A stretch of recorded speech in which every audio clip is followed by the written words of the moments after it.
Mr. President, Mr. Secretary General, Excellencies, distinguished delegates, ladies and gentlemen, on behalf of the Republic of Somalia, I am very pleased to address this majestic summit here in New York, marking the 60th anniversary of United Nations and the 5th anniversary of the Millennium Summit, which embodies a number of Millennium Development Goals. In order to reduce poverty by 50% by the year 2005, we believe that the 8 goals of the Millennium Development Goals are desirable, lofty goals, and we fully endorse them. Unfortunately, due to the circumstances of conflict in Somalia, we are unlikely to attain all of them. We are, however, confident that some progress will be made definitely. Mr. President, with regards to the United Nations reform, Somalia committed itself to the position taken by the African Union at Sirte, Libya.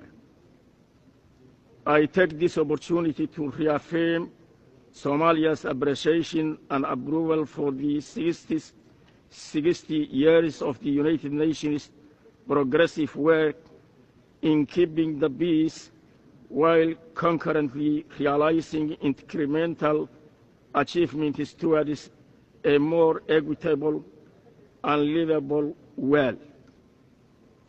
The history of the United Nations involvement with Somalia can be a good example of its invaluable role in helping the emerging nations of the world.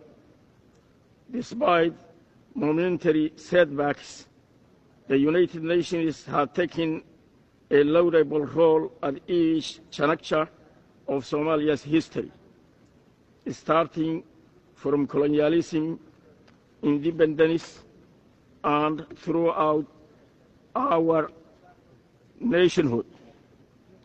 Nothing can exhibit the importance of the United Nations better than the fostering role it took in the sorrow days of our 15 years of civil war, while assisting the destitute and providing safe sanctuaries for an exodus of Somali refugees to the neighboring countries and elsewhere.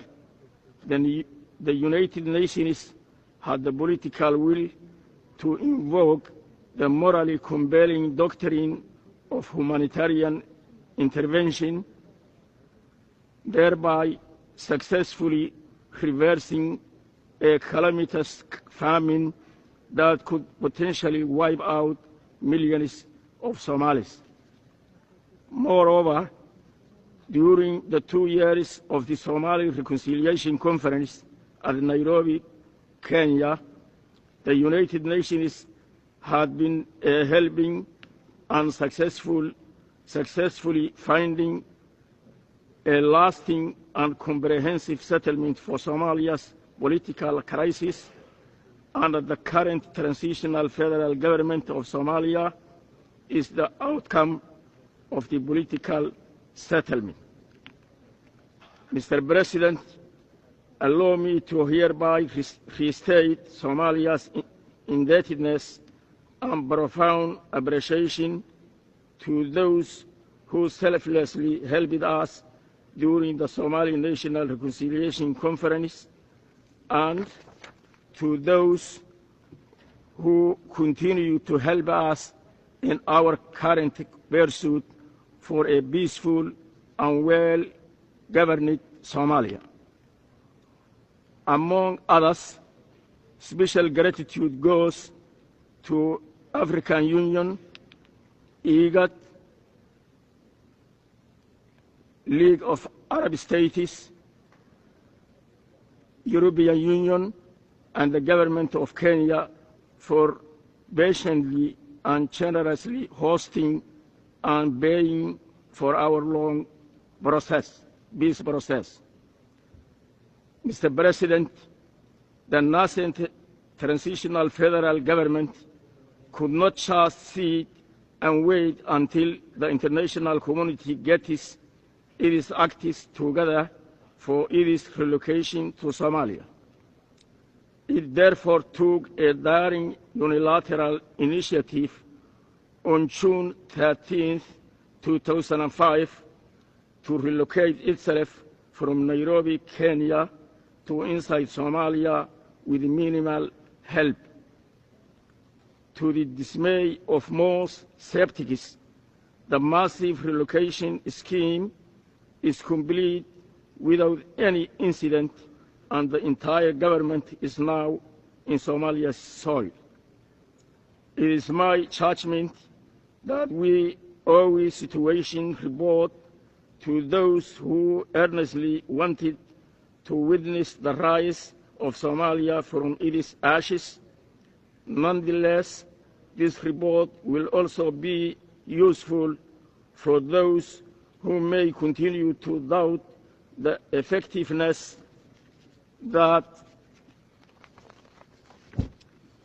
of the transitional federal government in the reclamation of Somalia from its current predicament of chaos and lawlessness.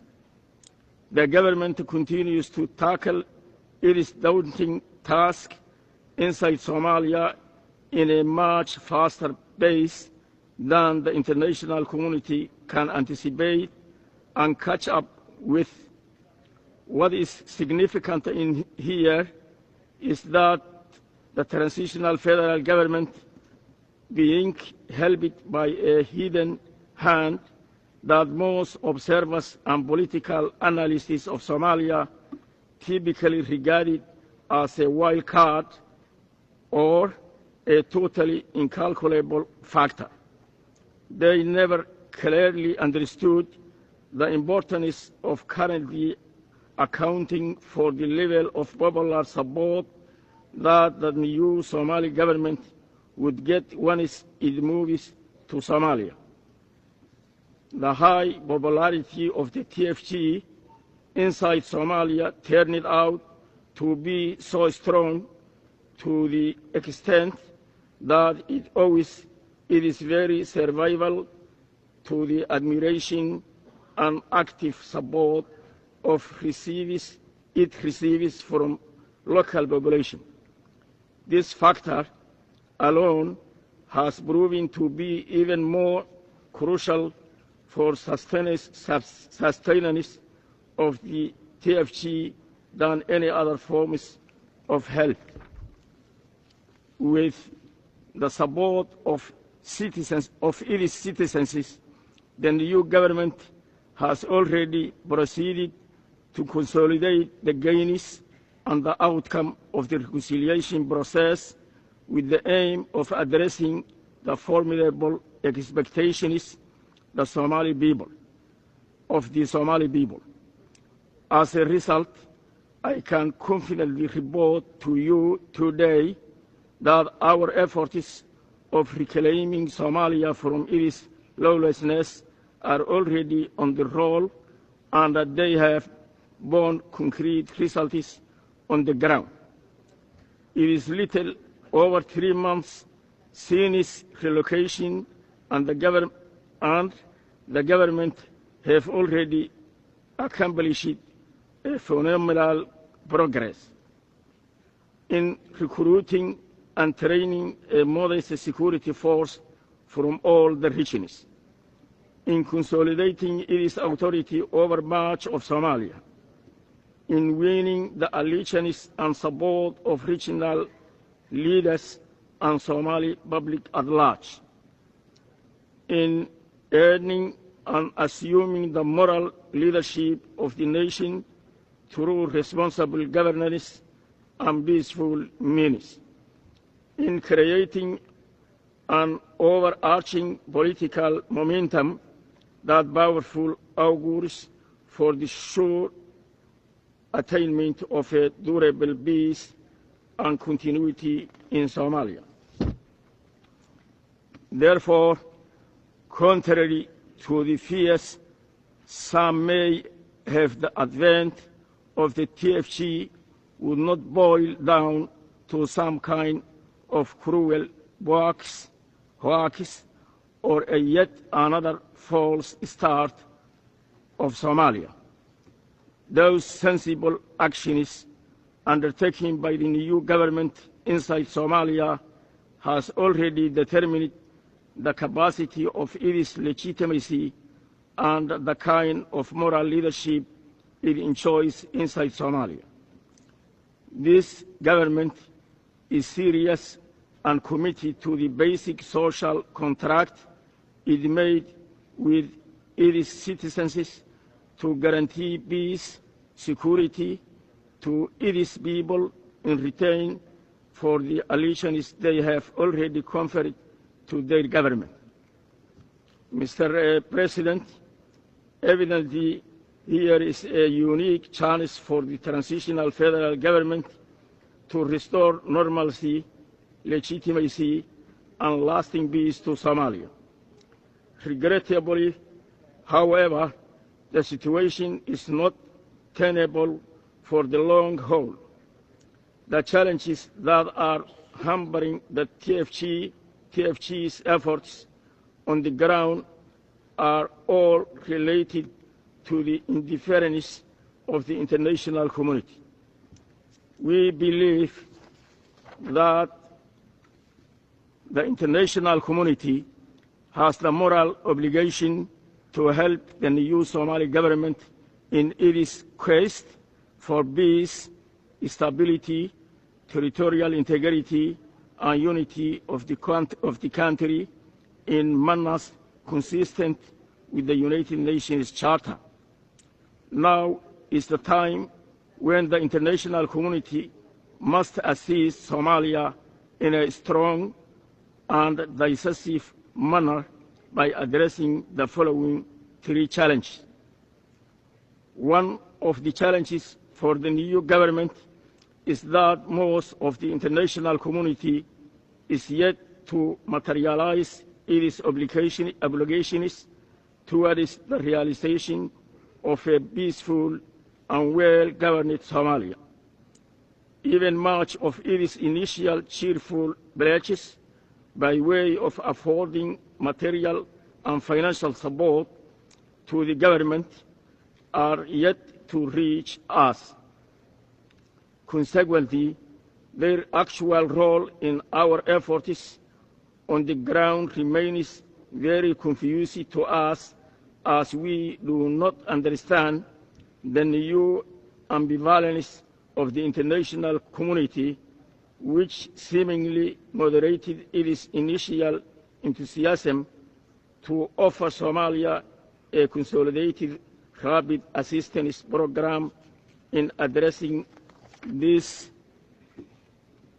The international community must help Somalia by providing the necessary financial and political support to enable rapidly the new government to rehabilitate infrastructures needed to house the government, to provide budgetary support and other administrative expenditures, to tackle the security issues such as recruiting the national police force, pacification programs, and the implementation of the mobilization, disarmament, and reintegration programs. Another puzzle which poses more of a serious problem to the new government of Somalia is the United Nations arms embargo on Somalia.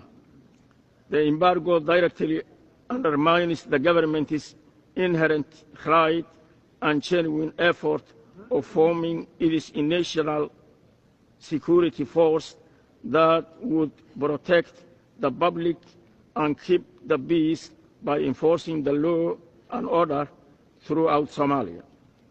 In addition, it discourages willing, friendly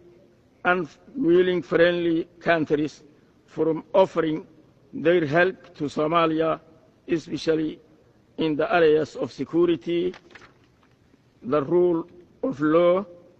Moreover, the embargo in effect has delayed the formal deployment of the African Peace Support Mission in Somalia, whose mandate is to protect the government and its premises during its capacity building period, as well as to help the government in the creation and training of Somalia's national security forces. Mr. President, it does not make any sense to the rational mind to help Somalis reach a comprehensive political settlement for their long conflict, while at the same time denying them the ability to build the institutions through which they would overcome the lawlessness in their country. With the creation of the new government and its relocation to Somalia, those prevailing political conditions and realities under which the United Nations had to introduce the arms embargo on Somalia are not valid anymore. Then whose interests and purposes does this embargo continue to serve now that there is a legitimate functioning government in Somalia? In the same vein, by reflecting on the absurdity of what can become of any nation or government whose capacity to institute its law enforcement bodies has been neutralized, one wonders what is the political or moral relevance of keeping Somalia under the cuffs of the oil embargo.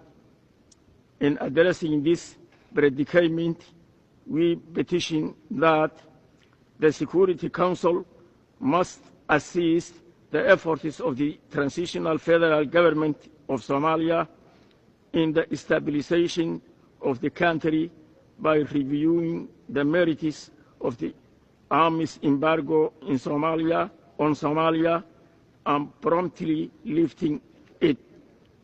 Finally, the disintegration of the state and the absence of law and order led to the prevalence of criminal enrichment activities by individuals and groups, including war profiteers and terrorists. They are under the impression that the current status quo of Somalia is in their favor. They would therefore do whatever they can, including renewing active hostilities, to resist the return of law and order to Somalia. In addressing this possible scenario, the United Nations must establish punitive and targeted sanctions against those who may opt to spoil Somalia's chance to a lasting peace by undermining the ongoing efforts to pacify the country and by frustrating the effectiveness of the government in upholding the primacy of the rule of law. Mr. President, the cost of the prolonged Somali civil war is enormous in terms of its direct social, economic, political, and environmental impacts. Now there clearly is a rare chance for my country to overcome the above negative impact of the civil war. The performance of the transitional federal government on the ground, and the overall political environment in Somalia are very promising. Africa and the region are both very forthcoming to help Somalia.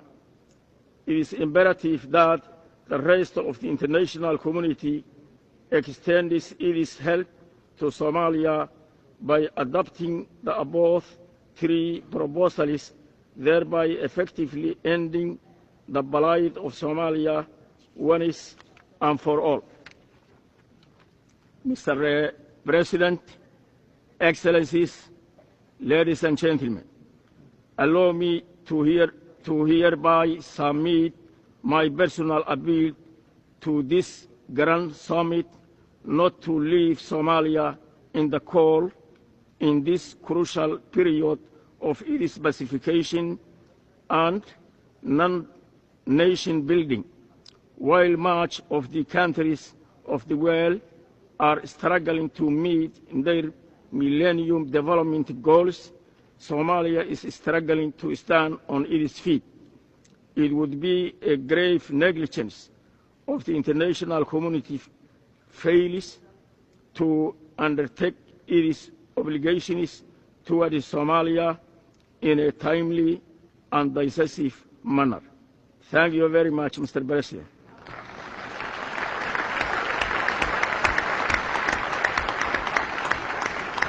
On behalf of the General Assembly, I wish to thank the President of the Transitional Federal Government of the Somali Democratic Republic for the statement just made.